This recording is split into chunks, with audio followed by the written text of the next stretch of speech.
Salut, moi c'est Émilie et aujourd'hui je vais vous parler du pouvoir de la pensée.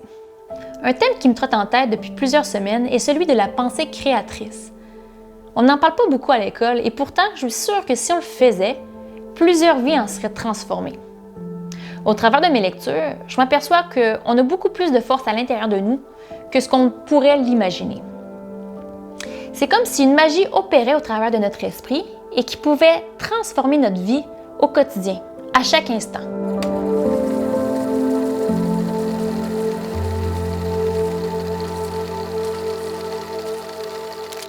La pensée est donc créatrice.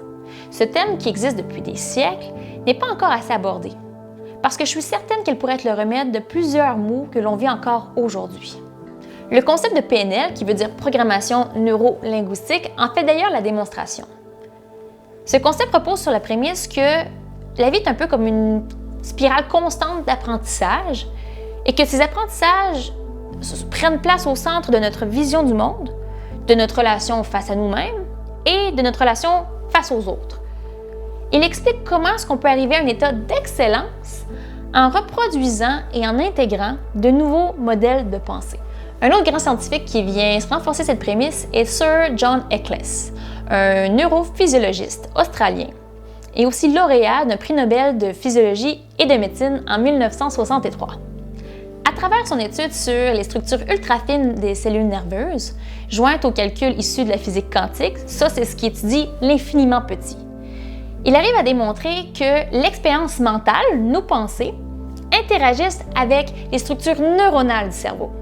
C'est donc dire à quel point que nos pensées, celles que l'on entretient au quotidien, sont importantes. Aussi simples et petites que nos pensées puissent paraître, il n'en demeure pas moins que nos idées dirigent notre vie.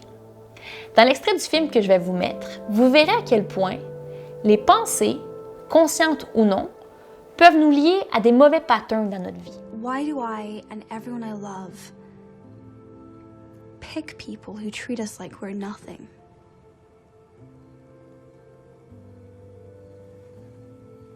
We accept the love we think we deserve.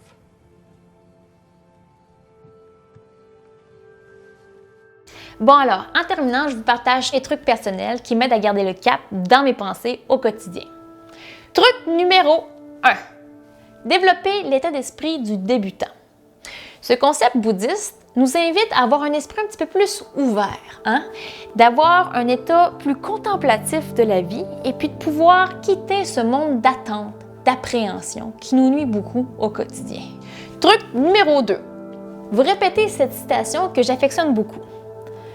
Tant que tu entretiens l'idée qu'il y a quelque chose ou quelqu'un à l'extérieur qui te fait ça, tu cèdes ton pouvoir d'y changer quoi que ce soit.